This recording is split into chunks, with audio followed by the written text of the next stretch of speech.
ಭಾರತೀಯ ಗೋವು ಅಂದರೆ ನಡೆದಾಡುವಂಥ ದೇವಾಲಯ, ಅದನ್ನು ಪೂಜೆ ಮಾಡ್ತಾರೆ. ಇನ್ನೊಂದು ನಡೆದಾಡುವಂಥ ಔಷಧಾಲಯ, ಕೌಕಡ್ಲಿಂಗ್ ಅಂತ ಅಮೇರಿಕಾದಲ್ಲೆಲ್ಲ ಶುರು ಮಾಡಿದ್ದಾರೆ ಈಗ. ಹಾಗೆ ದನದ ಇದನ್ನು ಗಂಗಾ ತೊಗಲನ್ನು ಸವರಿದರೆ ಮೊದಲು ಬಿ ಪಿ ಚೆಕ್ ಮಾಡ್ತಾರೆ, ಇಲ್ಲಿ ಇಟ್ಟಿದಾರ ಗೊತ್ತಿಲ್ಲ. ಆಮೇಲೆ ಯಾರಿಗೆ ಬಿ ಪಿ ಲೋ ಇದೆ, ಹೈ ಇದೆ, ಅವರು ಅದನ್ನು ಸವರ್ತಾರೆ. ಆಮೇಲೆ ಮತ್ತೆ ಬಿ ಪಿ ಟೆಸ್ಟ್ ಮಾಡಿದ್ದಾರೆ, ಅಂದರೆ ನಾರ್ಮಲ್ಲಿಗೆ ಬರ್ತದೆ. ಅಂದರೆ ಗೋವಿನ ಜೊತೆಗಿದ್ದರೆ ಅದು ಪೂರ್ತಿ ಔಷಧೀಯ. ಎಲ್ಲವೂ ಹೇಳಿದರು, ಸೆಗಣಿ ಭೂಮಿಗೆ ಬಿದ್ದರೆ. ನಮ್ಮಲ್ಲಿ ಈಗ ಬಂದ ತಕ್ಷಣ ನೋಡಿದೆ, ಒಂದು 5-6 ಮಕ್ಕಳು ಶಾಲೆಗೆ ಹೋಗೋದಿಲ್ಲ. ಇವತ್ತು ಡಿ ಸ್ಕೂಲಿಂಗ್ ಮತ್ತು ಎನ್ ಸ್ಕೂಲಿಂಗ್ ಶುರು ಆಗಿದೆ. ನಮ್ಮಲ್ಲಿ ಶಿಕ್ಷಣ ಅಂದರೆ ಗೋವನ್ನು ಮೇಯಿಸ್ತಾ ಗುರುಕುಲ ಶಿಕ್ಷಣ ಇತ್ತು. ಗೋವಿನ ಜೊತೆ ಬೆಳೆದ್ರೆ ಗೋವು ಅಂದರೆ ಜ್ಞಾನ ಅಂತಲೂ ಅರ್ಥ ಇದೆ. ನಾವು ಯೂಟ್ಯೂಬಲ್ಲಿ ಇವರು ಬನ್ನಂಜೆ ಗೋವಿಂದಾಚಾರ್ಯ ಅವರ ಮಗಳು ವೀಣಾ ಬನ್ನಂಜೆ ಅವ್ರದ್ದೊಂದು ವಿಡಿಯೋ ಇದೆ. ಅದರಲ್ಲಿ ಸಿವಿಲ್ ಇಂಜಿನಿಯರ್ ಮಾಡಿದವನು, ಅಲ್ಲಿ ಉತ್ತರ ಕರ್ನಾಟಕದಲ್ಲಿ ಅವರು ಒಂದು 75 ಗೋವು ಸಾಕ್ತಾ ಇದ್ದಾರೆ. ಗೋವನ್ನು ಮೇಯಿಸ್ತಾ ಅವರು ವಿದ್ಯಾಭ್ಯಾಸನೂ ಕಲಿತಾರೆ ಅದರ ಜೊತೆಗೆ. ಹಾಗಾಗಿ ಸಾಮಾನ್ಯ ಜ್ಞಾನ, ಕಾಮನ್ ಸೆನ್ಸ್ ಅಂತ ಹೇಳುವಂಥದ್ದು ಇದೆಯಲ್ಲ. ಈಗಿನ 4 ಗೋಡೆ ಮಧ್ಯೆ ಕಲಿಯುವಂಥ ಒಂದು ಶಿಕ್ಷಣ ಇದೆ, ಅದರ ಹೊರತಾಗಿ ಒಂದು ಶಿಕ್ಷಣ ಇದೆ, ಪೂರ್ತಿ ಪ್ರಕೃತಿಯ ಮಧ್ಯೆ ಇದ್ದುಕೊಂಡು. ಅದನ್ನು ಕಲಿತ ಕಾರಣಕ್ಕೆ ಅವನು ಬೆಂಗಳೂರಿಗೆ ಉದ್ಯೋಗಕ್ಕೆ ಹೋಗಿ ಮತ್ತೆ ಪುನಃ ನನಗೆ ಗೋಪಾಲನೆ ಅತ್ಯಂತ ಶ್ರೇಷ್ಠ ಕೆಲಸ ಅಂತ ಮತ್ತೆ ಅಲ್ಲಿಗೆ ಬಂದ ಅಂತೆ. ಅಂದರೆ ಮನುಷ್ಯ, ಹ್ಯೂಮನ್ ರಿಸೋರ್ಸ್ ಅದು ಚೆನ್ನಾಗಾಗಬೇಕು ಅಂತಾದರೆ ಗೋವಿನ ಜೊತೆ ಇರಬೇಕು. ಅವನ ಬುದ್ಧಿವಂತಿಕೆ, ಇದು ಜ್ಞಾನ ವಿಜ್ಞಾನ ಜಾಸ್ತಿ ಯಾಕೆ ದೇಶ ಇಡೀ ಜಗತ್ತಿಗೆ ಕೊಡುವಷ್ಟು ನಮ್ಮಲ್ಲಿ ವಿಕಾಸ ಆಯಿತಂದರೆ ಈ ಥರ ಗೋವಿನ ಜೊತೆ ಇದ್ದ ಕಾರಣಕ್ಕೆ.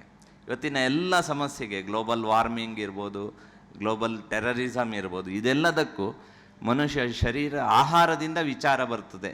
ಸೆಗಣಿ ಗೊಬ್ಬರ ಇದು ಭೂಮಿಗೆ ಬಿದ್ದರೆ, ಸೆಗಣಿ ಬಿದ್ದರೆ ವಿಜ್ಞಾನಿಗಳು ಹೇಳ್ತಾರೆ 7 ಲೀಟ್ರ್ನಷ್ಟು ನೀರು ಹಿಡ್ಕೊಳ್ಳೋ ಸಾಮರ್ಥ್ಯ ಆ ಮಣ್ಣಿಗೆ ಬರ್ತದೆ ಅಂತ. ಅಕ್ಕಚ್ಚು ಕುಡಿದ್ರೆ ಗೋವು, ಅದರ ಹೊಟ್ಟೆಯಿಂದ ಬಂದಿರೋ ಬೀಜ, ಒಂದು ತರಕಾರಿ ಬೀಜ ಬರಬೇಕು ಅಂತಾದರೆ ಭಾರಿ ಕಷ್ಟ, ಬರೋದೇ ಇಲ್ಲ. ಆದರೆ ಅದರಿಂದ ಬಂದಂಥ ಬಳ್ಳಿಯಲ್ಲಿ 100 ಕುಂಬಳಕಾಯಿ ಆಗುತ್ತೆ ಸಹಜವಾಗಿ. ಜೀವಂತಿಕೆ ಇವತ್ತು ವೇಸ್ಟ್ ಡಿಕಂಪೋಸರ್ ಅಂತ ಮಾಡ್ತಾರೆ, ಅದಕ್ಕೂ ವಿಜ್ಞಾನಿಗಳು ನೆಗೆಟಿವ್ ಹೆಸರು ಕೊಟ್ಟಿದ್ದಾರೆ, ವೇಸ್ಟ್ ಡಿಕಂಪೋಸರ್ ಅಂತ. ಅದು ವೇಸ್ಟ್ ಡಿಕಂಪೋಸರ್ ಅಲ್ಲ, ಬೆಸ್ಟ್ ಡಿಕಂಪೋಸರ್. ಅದು ಡಿಕಂಪೋಸ್ ಮಾಡಬೇಕಾದ್ರೆ ಅದನ್ನು ಯಾವುದರಿಂದ ಮಾಡಿದ್ದಾರೆ ಅಂದರೆ ದೇಶಿ ಗೋವಿನ ಇದರಿಂದ ಮಾಡಿದ್ದಾರೆ. ಈ ಥರ 7 ಸಂಪತ್ತುಗಳ ಬಗ್ಗೆ ಹೇಳ್ತಾರೆ. ಮನುಷ್ಯ ಒಂದು ಸಂಪತ್ತು, ಜಮೀನು ಭೂಮಿ ಒಂದು ಸಂಪತ್ತು, ಜಂಗಲ್ ಅರಣ್ಯ ಒಂದು ಸಂಪತ್ತು, ಜೀವ ವೈವಿಧ್ಯ ಇದೊಂದು ಸಂಪತ್ತು. ಇಲ್ಲಿ ಕೆಲವು ಉತ್ಪನ್ನ ಒಂದು 250ಕ್ಕಿಂತ ಹೆಚ್ಚು ಕೃಷಿ ಬಳಕೆ ಮತ್ತು ಇದಕ್ಕೆ ಯಾವುದು ಔಷಧೀಯ ಬಳಕೆ, ಕಾಸ್ಮೆಟಿಕ್ಸ್ ಇರ್ಬೋದು. ಈ ಥರ ಎಲ್ಲವೂ 250ಕ್ಕಿಂತ ಹೆಚ್ಚು ಪ್ರಾಡಕ್ಟ್ಸ್ ಗೋಮಯ ಮತ್ತು ಗೋಮೂತ್ರದಿಂದ ಮಾಡಲಿಕ್ಕಾಗುತ್ತೆ. ಈಗಾಗಲೇ ಅವ್ರು ಹೇಳಿದಾಗ 2004ರಲ್ಲಿ ಬೆಸ್ಟ್ ಆ್ಯಂಟಿಬಯೋಟಿಕ್ ಆ್ಯಂಟಿಫಂಗಲ್ ಅದು ಗೋಮೂತ್ರ ಅಂತ, ಇಲ್ಲೊಂದು ಗೋತೀರ್ಥ ಅಂತ ಇಟ್ಟಿದ್ದಾರೆ. 24 ರೀತಿಯ ಡ್ಯಾಂಡ್ರಫಿಗಿರ್ಬೋದು, ಚರ್ಮದ ಸಮಸ್ಯೆಗಿರ್ಬೋದು, ಎಲ್ಲದಕ್ಕೂ ಅದು ಉಪಯುಕ್ತ ಆಗಿರುವಂಥದ್ದು. ಕ್ಯಾನ್ಸರಿಗೂ ಕೂಡ ಆನ್ಸರ್ ಫಾರ್ ಕ್ಯಾನ್ಸರ್ ಅಂತ ನಮ್ಮ ಡಾಕ್ಟರ್ DP ರಮೇಶ್ ಅಂತ ಪುಸ್ತಕ ಬರೆದಿದ್ದಾರೆ. 4th ಸ್ಟೇಜ್ ಆಗಿ ನೀವು ಇನ್ನು 3 ತಿಂಗಳು ಬದುಕ್ತೀರಿ ಅಂತ ಹೇಳೋರು ಈಗ ಮತ್ತೆ ಅದರಿಂದ ಕೀಮೋಥೆರಪಿಯಿಂದ ಗೋಮೂತ್ರ ಹೇಗೆ ಅದನ್ನು ಅದರ ಅಡ್ಡ ಪರಿಣಾಮವನ್ನು ನಿವಾರಣೆ ಮಾಡ್ತದೆ ಅಂತ ಒಬ್ಬರು ಸೌಮ್ಯ ಅಂತ PhD ಮಾಡ್ತಾಯಿದ್ದಾರೆ. ಅಂದರೆ ಇವತ್ತು ಗೋವು ಅದು ಸೃಷ್ಟಿಯ ಸಂರಕ್ಷಕ. ಇವತ್ತಿನ ಎಲ್ಲ ಸಮಸ್ಯೆಗಳಿಗೆ ಒಂದೇ ಇದರಲ್ಲಿ ಹೇಳ್ಬೋದು ಅಂತಾದರೆ, ನಮಗೆ 24 ಗಂಟೆಯಲ್ಲಿ ಹುಲ್ಲು ಕಸ ತಿಂದು ಪೂರ್ಣ ಆಹಾರ, ಕಂಪ್ಲೀಟ್ ಫುಡ್, ಅದು 1 ಲೋಟ ಹಾಲು ಕುಡೀತು ಅಂದರೆ ಇನ್ನೇನು ಬೇಡ. ಅದು ದೇಶಿ ದನದ A2 ಮಿಲ್ಕ್, A1 ಮಿಲ್ಕ್ ಅಲ್ಲ, ಇನ್ನೊಂದು A2 ಮಿಲ್ಕ್ ಅಂತ ನೆನಪಿಟ್ಕೊಳ್ಳಿಕ್ಕೆ. ಯಾಕಂದರೆ ಅದು 8 ಕೊಡ್ತದೆ, ಹಾಲು ಕರೆಯುವಾಗ ದನ 8 ಕೊಡ್ತದೆ, ಹಾಗಾಗಿ A2 ಮಿಲ್ಕ್. ಯಾರು ಆಸ್ಟ್ರೇಲಿಯಾದ ಸೈಂಟಿಸ್ಟ್ ಹೇಳಿದಾಗಲ್ಲ.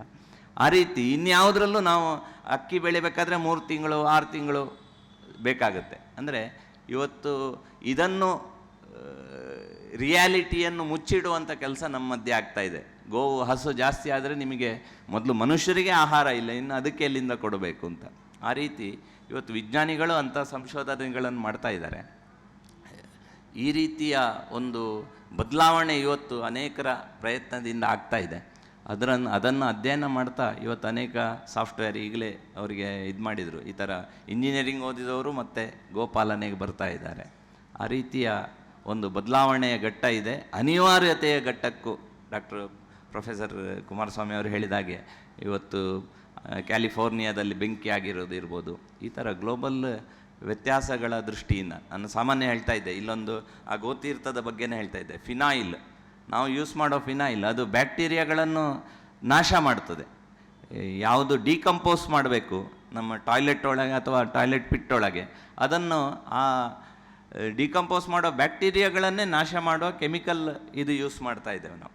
ಇದನ್ನೆಲ್ಲಾದರೂ ಯೂಸ್ ಮಾಡಿದರೆ ಎಲ್ಲ ಡ್ರೈನೇಜ್ಗಳು ಇವತ್ತು ಬೆಂಗಳೂರಲ್ಲಿ, ಮೈಸೂರಲ್ಲಿ ಗೊತ್ತಿಲ್ಲ, ಇಲ್ಲೂ ಏರ್ಪೋರ್ಟ್ ರೋಡಿಗೆ ಹೋದಾಗ ಕಪ್ಪಿನ ನೀರು ಹರಿಯುವಂಥದ್ದು ಕಾಣ್ತದೆ. ಅಂದರೆ ನಮ್ಮ ಎಲ್ಲ ಇದಕ್ಕೂ ನಾವು ಈ ಥರದ ಕೆಮಿಕಲ್ ಹಾಕಿರೋ ಕಾರಣಕ್ಕೆ ಡಿಕಂಪೋಸ್ ಆಗೋದಿಲ್ಲ, ನೀರು ಅಶುದ್ಧ ಆಗಿದೆ.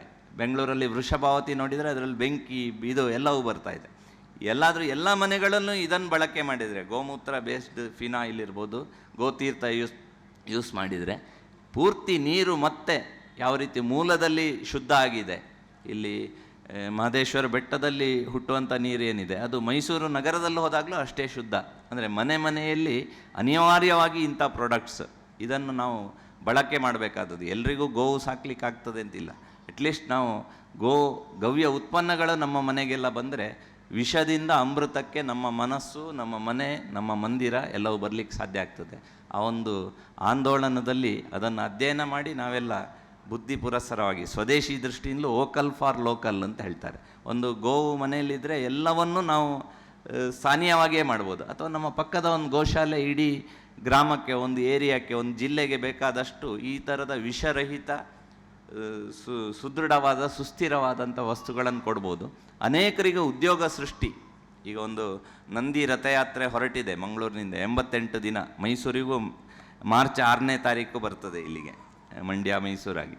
ಅಂದರೆ ಅನೇಕ 50-100 ಮಂದಿಗೆ ಅದು ಉದ್ಯೋಗವನ್ನು ಕೊಟ್ಟಿದೆ. ಅಲ್ಲಿ ಹಣತೆ ಒಂದನ್ನು ತಯಾರು ಮಾಡಲಿಕ್ಕೋಸ್ಕರ. ಆ ರೀತಿ ಗ್ಲೋಬಲ್ ಈ ಪರ್ಯಾವರಣದ ಇದನ್ನು ಕೂಡ ವ್ಯತ್ಯಾಸ ಮಾಡುವಂಥದ್ದು, ಶುದ್ಧ ಎಳ್ಳೆಣ್ಣೆಯಲ್ಲಿ ದೀಪವನ್ನು ಉರಿಸೋದ್ರ ಮೂಲಕ. ಈ ಥರ ಅನೇಕ ವಿಜ್ಞಾನ ಇದರಲ್ಲಿ ಅಡಗಿದೆ. ಅದನ್ನು ಮತ್ತೆ ರಿಯಾಲಿಟಿ ಏನು, ಇಮೇಜ್ ಏನು, ಇದನ್ನು ಅಧ್ಯಯನ ಮಾಡಿಕೊಂಡು ನಾವು ಮತ್ತೆ ಸರಿಯಾಗಿರೋದು, ಹಳೆಯದನ್ನೆಲ್ಲ ಒಪ್ಪಬೇಕು ಅಂತ ಹೇಳೋದಿಲ್ಲ, ಆದರೆ ಇಷ್ಟು ಮೌಲ್ಯ ವಿಜ್ಞಾನ ಇರೋದನ್ನು ನಾವು ಅಧ್ಯಯನ ಮಾಡಿ ಅಳವಡಿಸ್ಕೊಳ್ಬೇಕು.